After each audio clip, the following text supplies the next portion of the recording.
Shalom, bienvenidos a esta semana, la tertulia de Radio Sefarad, en la que analizamos algunos de los acontecimientos más importantes sucedidos los últimos 7 días. Generalmente traemos aquí noticias acerca de Hamas, Hezbollah, Oriente Medio, Irán, Israel. Muy pocas veces podemos permitirnos un pequeño paréntesis para hablar de cuestiones un poquito más interesantes, un poquito más que por lo menos nos permiten sonreír. Y precisamente hoy, este fin de semana, es uno de esos casos porque, como sabrán todos ustedes, o muchos de ustedes, se está celebrando este domingo la 9ª Jornada Europea de la Cultura Judía. Una jornada que, como su nombre mismo indica, tiene lugar en todos los países de Europa y que en España cada año se conmemora y se festeja en más ayuntamientos. Y entonces a mí personalmente, y me imagino que a mucha otra gente, me surge la duda acerca de eso de la cultura judía. ¿Qué es la cultura judía? Y pensé, pues qué buena tertulia, vamos a hablar de cultura judía. Y para hablar de ello hemos traído hoy a 2 periodistas, escritores muy conocidos ya por ustedes. Por un lado tenemos a Jon Juaristi. Jon, muchas gracias por estar aquí una vez más. Y a Brasha Rottenberg, que habíamos prometido volver a traerte y estoy cumpliendo esa promesa. Sí, pero me amenazaste con que íbamos a hablar de otro tema.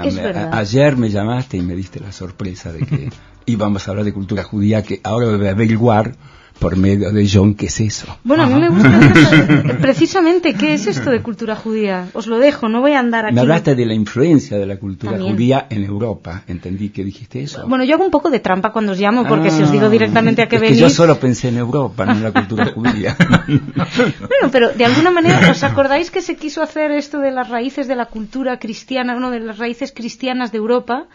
Pues de alguna manera también se puede hablar de las raíces... Tú sabes además que eso realmente es una obsesión inicialmente de un judío, de un ilustre judío del periodo de entreguerras, diríamos, que era un famoso lingüista y crítico literario austríaco, judío, Leo Spitzer, y que fue el primero que sostenía la tesis de las raíces judeocristianas de Europa, esto que tan de moda se ha puesto, digamos, últimamente.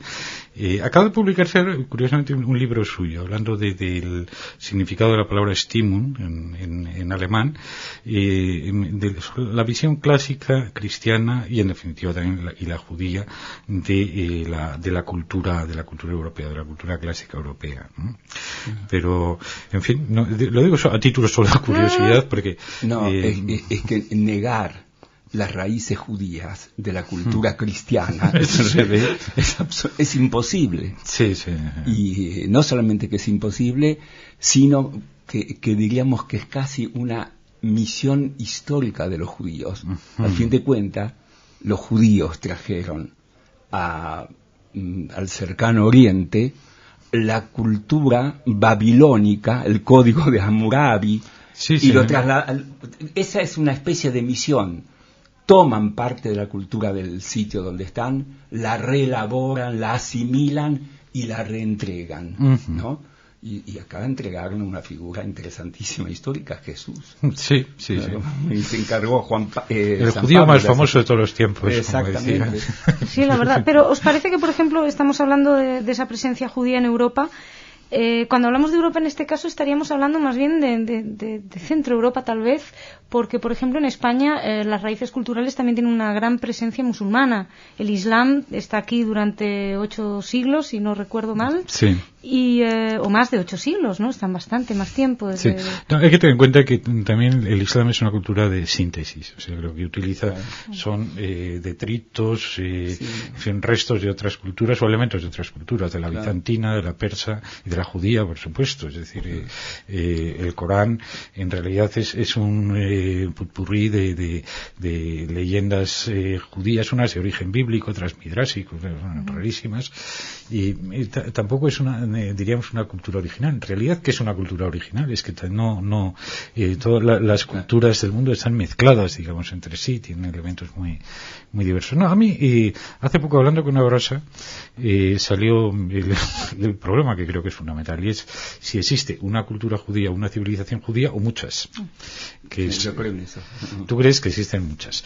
Yo distinguiría, digamos, hablaría de lo que es, digamos, una civilización una especie de modelos generales o contenido espiritual de las sociedades, y en ese sentido sí creo que podría hablarse de una civilización judía, pero de una civilización judía que ha tenido y experimentado sus mutaciones, ¿no? Toynbee decía es que esto del judaísmo es una cultura fósil, que realmente tuvo una vitalidad en la zona siro-palestina, digamos, hace 2000 años, y después terminaba después, ¿no? Y después lo que ha habido es una dispersión, una diáspora y una formación de culturas sincréticas de todo tipo, donde en Europa, y eso es una cosa que creo que lo decía Poliakov, en Europa el judaísmo ha sido una especie de sombra del cristianismo, o sea que en ese sentido la cultura judía habría sido una especie de sombra de la cultura cristiana. Pero bueno, digamos, para ceñirnos a lo importante, que era lo que discutíamos ahora yo en esta ocasión, que menciono, es la dualidad en Europa de la cultura judía. Digamos, hay un elemento centroeuropeo, un elemento askenazi, digamos, y un elemento sefardí, por llamarlo de alguna forma, ¿no?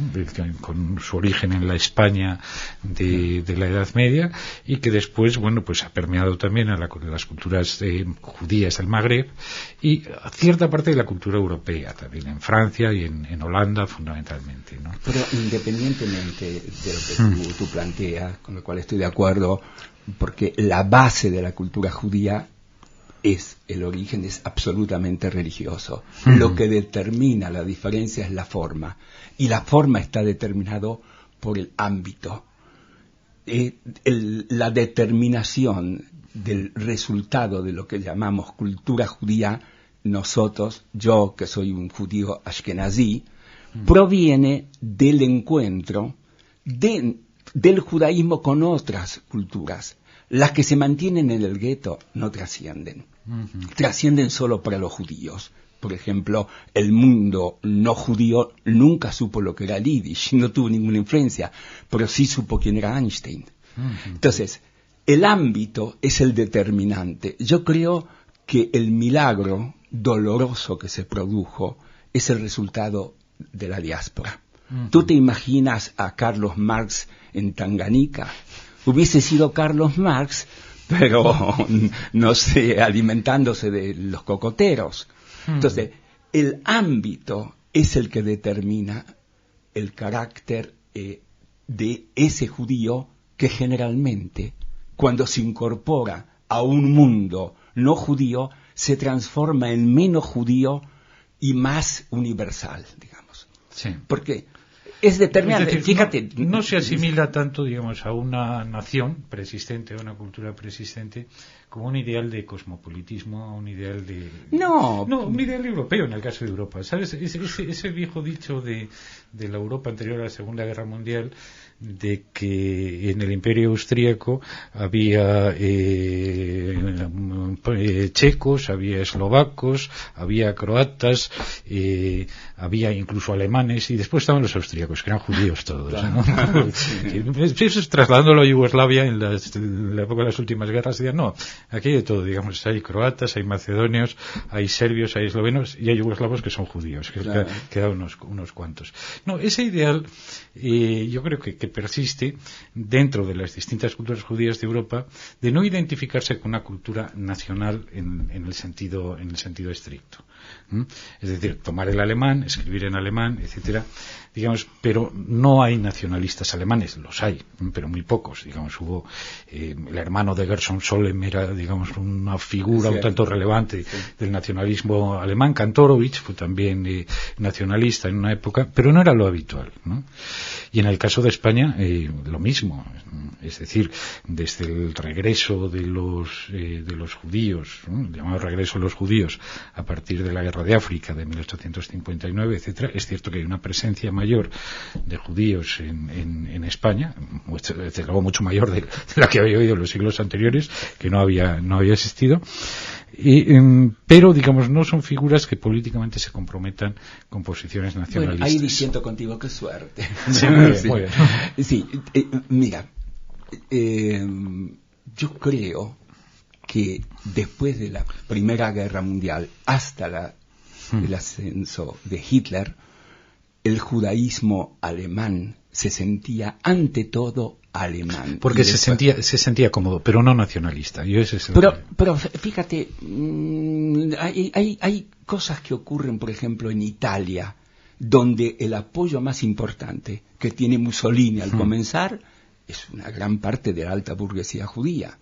Es decir, yo veo que la realidad de nuestra época, en un mundo globalizado, determina que la diferencia entre un judío laico y un católico o cristiano o gentil laico es insignificante.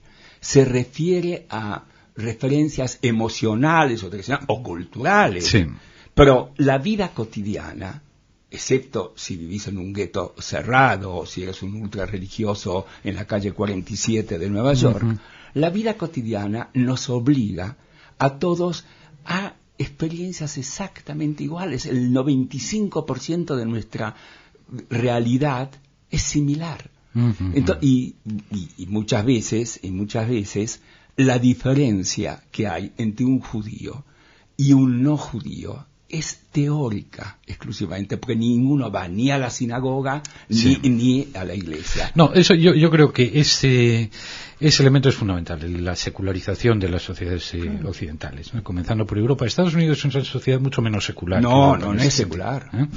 Pero tenés que tener una pertenencia religiosa, si no estás un poco excluido. Entonces, lo que se llama en Europa cultura tiene dos acepciones fundamentalmente, ¿no? Y una es lo que eran las culturas nacionales o culturas oficiales. Yo ahí es donde digo que los judíos no han tenido presencia. Es decir, el hecho de que una parte de la burguesía, de la alta burguesía judía italiana apoyase a Mussolini, no quiere decir que esa burguesía tuviese una presencia cultural. Estoy hablando, digamos, de lo que eran un poco los representantes culturales del judaísmo, los que estaban en el arte, en la literatura, en el mundo de las humanidades y en el mundo de la ciencia, como Einstein. Digamos, ahí es difícil encontrar...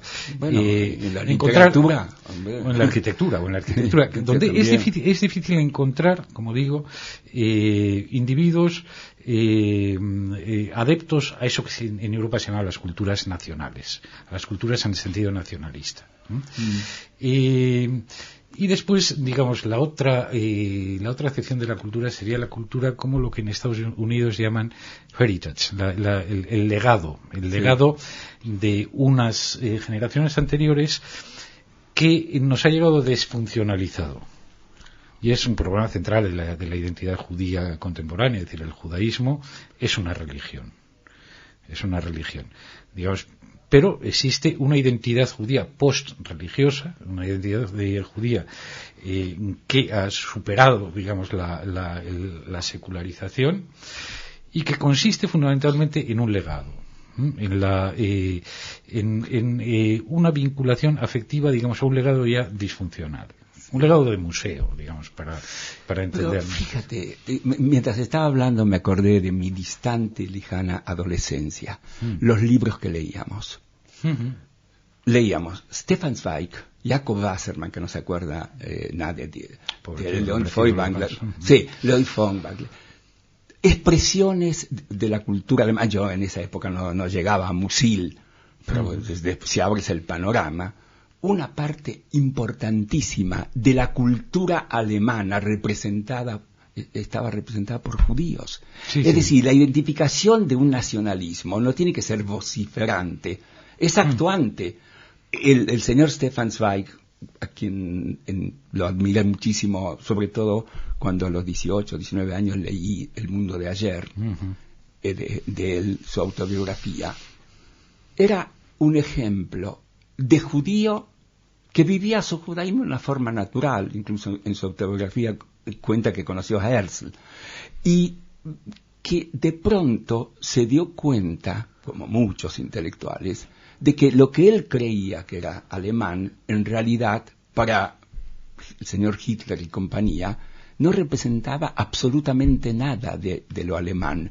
Pero para los que no eran gente que estaba contra los judíos, la cultura alemana estaba representada por esos escritores que escribían en alemán, de los Kafka, que llegó tarde acá, pero mi postadolescencia llegó. Entonces, acá digo, estoy pensando en Buenos Aires.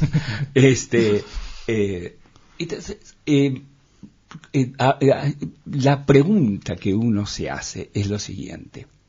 Una de las muchas preguntas, pues es un tema vasto que no lo vamos a ocupar en el mezquino tiempo que nos da nuestra amiga Maya. ¿Cuál fue de verdad el aporte de los judíos a la cultura alemana, europea?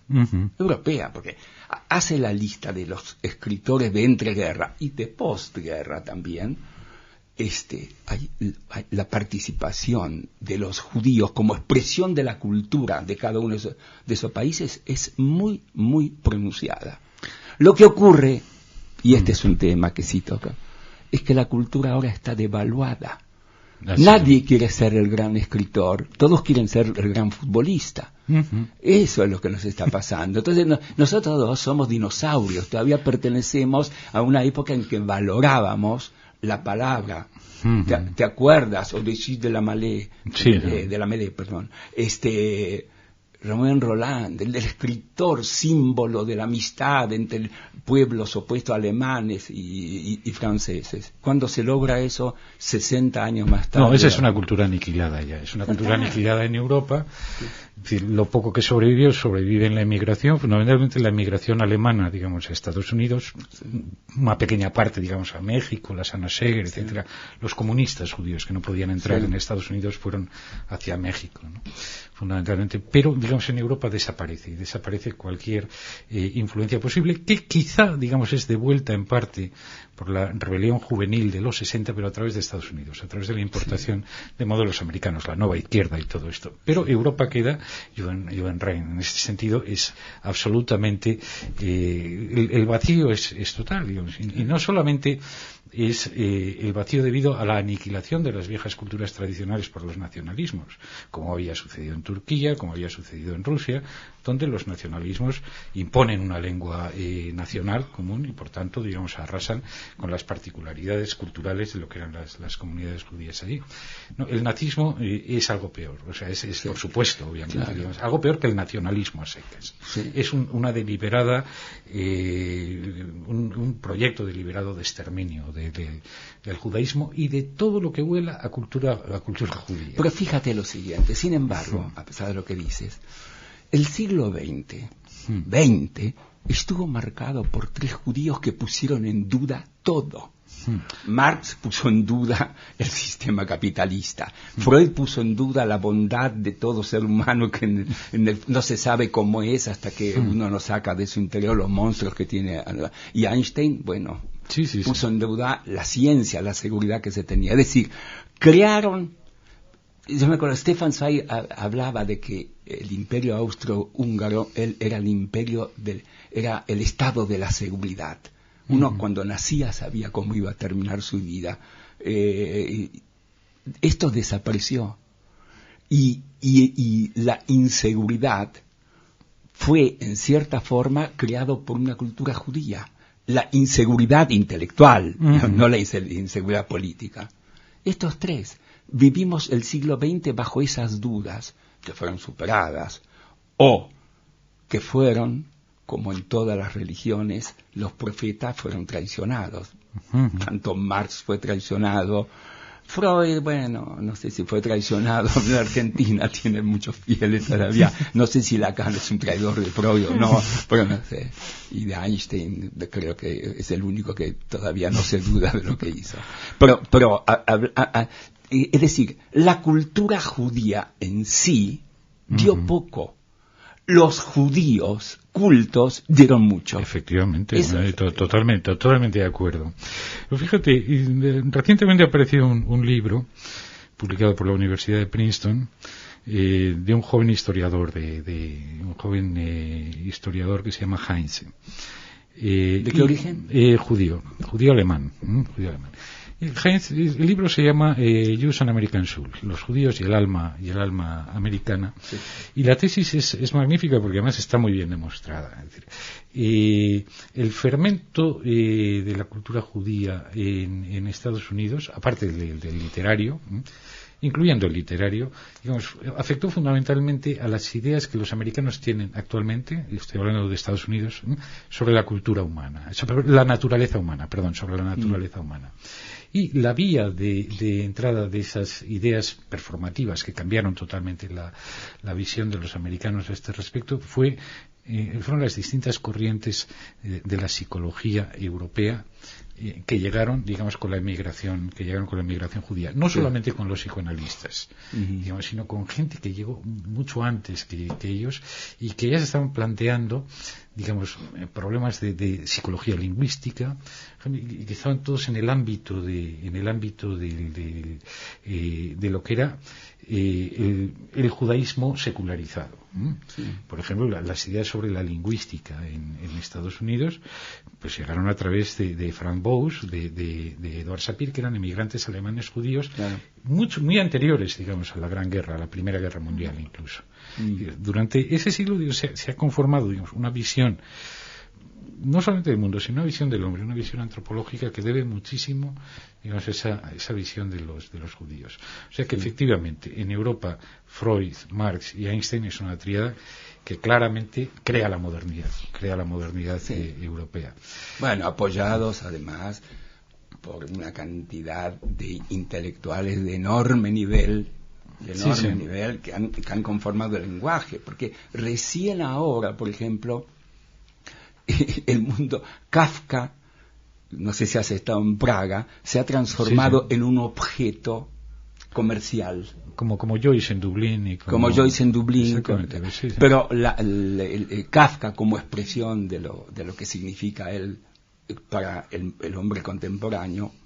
Yo no creo que la gente que va a los cafés Kafka, que compra camiseta de Kafka, haya leído de Kafka, ¿no? Las tazas de Kafka, también todo, exacto. Si esa gente leyó alguna vez alguna palabra de Kafka. Sin embargo, independientemente de cuánto lo leyeron, el mundo y la visión tanto literaria como humanista del mundo con Kafka ha cambiado, ha ido más profundo, ha descubierto la soledad del hombre. En fin, no voy a explicar a quién es Kafka en este momento.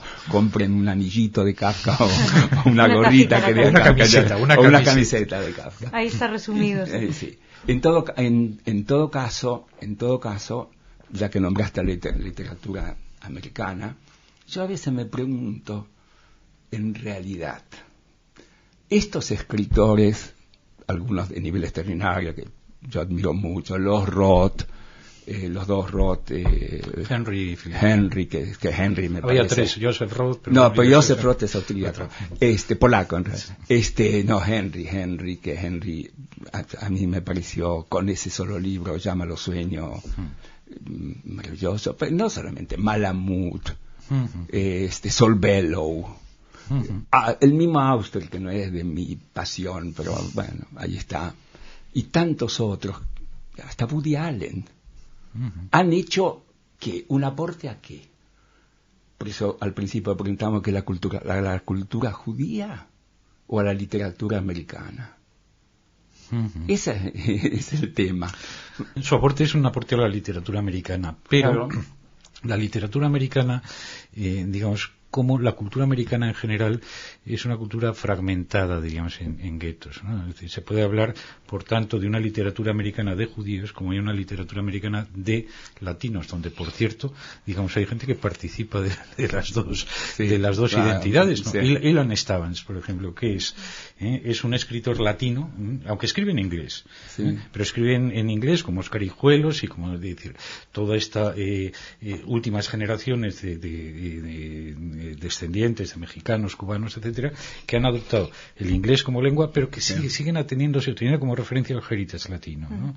Ilan Stavans es hijo de inmigrantes ucranianos en México. Él marcha a Estados Unidos y se convierte en un escritor americano que escribe en inglés, pero que obviamente, digamos, sigue reclamando una identidad latina, no judía, curiosamente.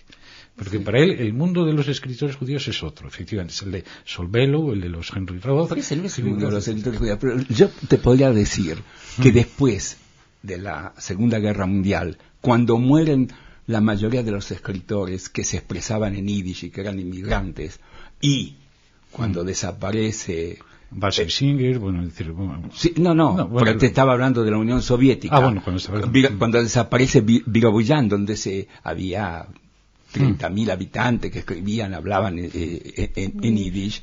Después de eso, primero, el yiddish se transformó no en un lenguaje de comunicación cotidiana, en una pieza de museo, de curiosidad, de nostalgia. O sea, se desfuncionaliza la cultura. Entonces, ¿dónde se da la cultura judía? Lo que podríamos llamar la cultura judía. Hay una cierta pretensión de Israel de representar, digamos... No, representa a Israel. Representa a Israel. Yo me acuerdo en el 94, yo estaba en Jerusalén, estaba pasando unos días en Miskanot Hanim, dando unas... Qué lindo sitio. Un lindo sitio. Dando unas conferencias, y estaba por aquellas fechas allí George Steiner. Y estaba en Miskanot Hanim también, ¿no? Donde he coincidido más de una vez incluso con Philip Roth en Miskanot Hanim. No me interesa. Sí. La verdad que no me interesó nunca. Pero Steiner había provocado, digamos, un pequeño terremoto dentro del mundo literario israelí en esos momentos, porque había dado una conferencia. Yo me encontré allí a mis amigos, a Somabayu, a José Luis Nagelson, profundamente cabreados con Steiner. ¿Por qué? Porque Steiner les había dicho algo que creo que es cierto. Frente a la pretensión de Israel de representar, digamos, la cultura judía contemporánea, les dijo, no, ustedes son una cultura nacional. Pero ustedes eligieron ser una cultura nacional. Entonces tienen el índice... ¿Hay otra opción?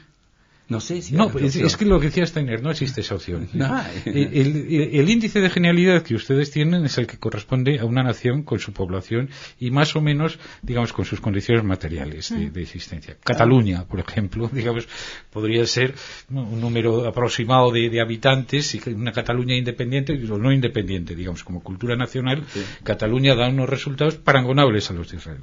Y Steiner les decía, pero la gran cultura de la diáspora, la gran cultura que se produce en dos momentos fundamentalmente, digamos, en la España medieval y después en la Europa del siglo XX. En la Europa del siglo XX. 19 y 20. Cuando comienza la emancipación de los judíos. Sí, con Mendelssohn. Esas condiciones son irrepetibles y no se volverán a dar. Está Estados Unidos, que es realmente un mundo interesante. Un mundo interesante porque efectivamente hay una literatura en inglés. Y en yiddish hay también. Yo recibí hasta muy poco Forbes. Forbes es el único periódico que ahora superviviente, escrito en yiddish, que estuve allí, vive de su edición en ruso.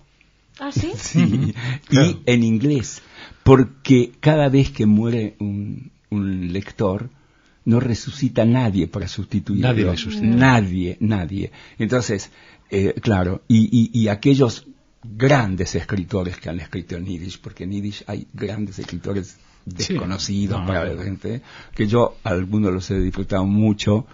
Claro, el único que trascendió más o menos fue Bashevi Singer, y hace algunas cosas anteriores, pues de Mendelssohn, de Solemash, algo trascendió, pero te estoy hablando de Sholem Aleichem, en fin. Sholem ya es muy anterior, estamos hablando antes de la Segunda Guerra Mundial, Sholem Aleichem.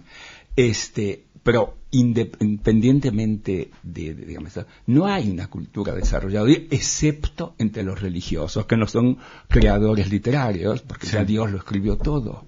¿Por qué vamos a competir? Con lo cual, esta reflexión sobre la jornada europea de la cultura judía podría ser de la policultura judía. Yo coincido absolutamente, bueno, es decir, sostengo, y él no sé si está de acuerdo en eso, ¿no? Que hay culturas por judías. Por eso la policultura judía. Exacto, muy bien dicho, policultura. Y podríamos casi hacer un llamamiento político de estudien Yiddish, hay que revivir. No, es que jamás diría eso. No sé. Y además, entre paréntesis, es un idioma que yo amo, que es un idioma que yo aprendí además, no fue mi idioma natal. No. Y es hermoso, yo lo disfruto muchísimo. Pero el yiddish que conoció Brasa de niño, digamos, en Ucrania, era el yiddish dialectal. No, una craña. Yo aprendí, yo supe que era judío en la Argentina. En Argentina, cuando te diste cuenta. A los 8 años, cuando llegué a los 8 años, empecé a descubrir que la Unión Soviética, donde como todo el mundo sabe todos éramos iguales y no había ninguna discriminación, etcétera. No, pero como judío no me tocaron nunca. En la Argentina, cuando llegué, me empezaron a gritar asesino de Cristo. Yo no sabía ni quién era Cristo, ni qué quería decir asesino en castellano. Y entonces, bueno, una historia personal. Allí empecé a preguntarle a mi madre, ¿qué es esto? Me dijo, bueno, aparte de la Unión Soviética, nosotros tenemos un pasado oscuro en el cercano Oriente. Y entonces, ahí empecé a estudiar hebreo y yiddish. Es decir, me asumí como judío por curiosidad y ahora lo padezco por curioso. Bueno, yo quería hablar también del humor en la cultura judía, pero no nos va a dar tiempo de los puntos en común entre cultura ashkenaz, cultura sefardí, etcétera. ¿Humor sefardí? Sí, eso dicen. El especialista sabrá eso. El sefardí no, digo que tú eres especialista en humor judío, el único humor judío posible, que es el humor ashkenazi, porque efectivamente. Bueno. ¿Sabes lo que pasa? Hay un ensayo excelente hace mucho tiempo, ya publicado, de Leslie Guattari sobre Kafka, que al hablar de las pequeñas culturas, claro, es que el yiddish es muy importante. El yiddish tiene una gran cantidad de hablantes en su momento y en una extensión territorial muy grande. El mundo sefardí es mucho más pequeño. Entonces, esta cercanía del individuo con su propio universo histórico, el que parece que no puede desprenderse en absoluto, eso anula la posibilidad de la ironía y el humor, que siempre es distanciamiento.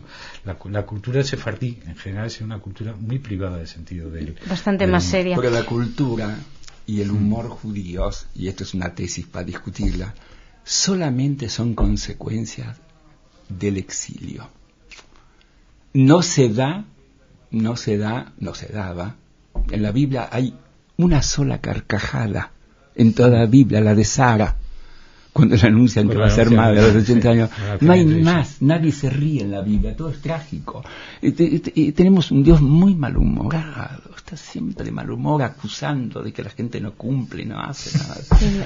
En la diáspora se inventó el humor, entonces. Yo creo que sí. ¿Sería Zelig la película o la imagen que identificaría la cultura judía? ¿No? Digo, por eso de ir adaptándose a los... No, identifica un cierto sector del cine americano hecho por judíos de Nueva York. No, porque hay una diferencia muy importante que creo que hay que señalarla en la cultura judía. Se apropia de la cultura del entorno porque la enriquece. Esa es la diferencia. Pues con esta diferencia, se apropia de la cultura del entorno y la enriquece. Nos tenemos que marchar. Tengo que decir que jamás una tertulia ha sido tan placentera para mí. Hombre, y he aprendido tanto. Nunca digas nunca jamás, según dijo James Bond. Hasta ahora. John Abrasha, muchísimas gracias. Señoras, señores, pues espero que hayan disfrutado ustedes de esta tertulia tanto como lo he disfrutado yo. Espero seguir contando con ustedes en cualquiera de estos programas en Radio Sefarad. Shabbat Shalom, muy buen fin de semana.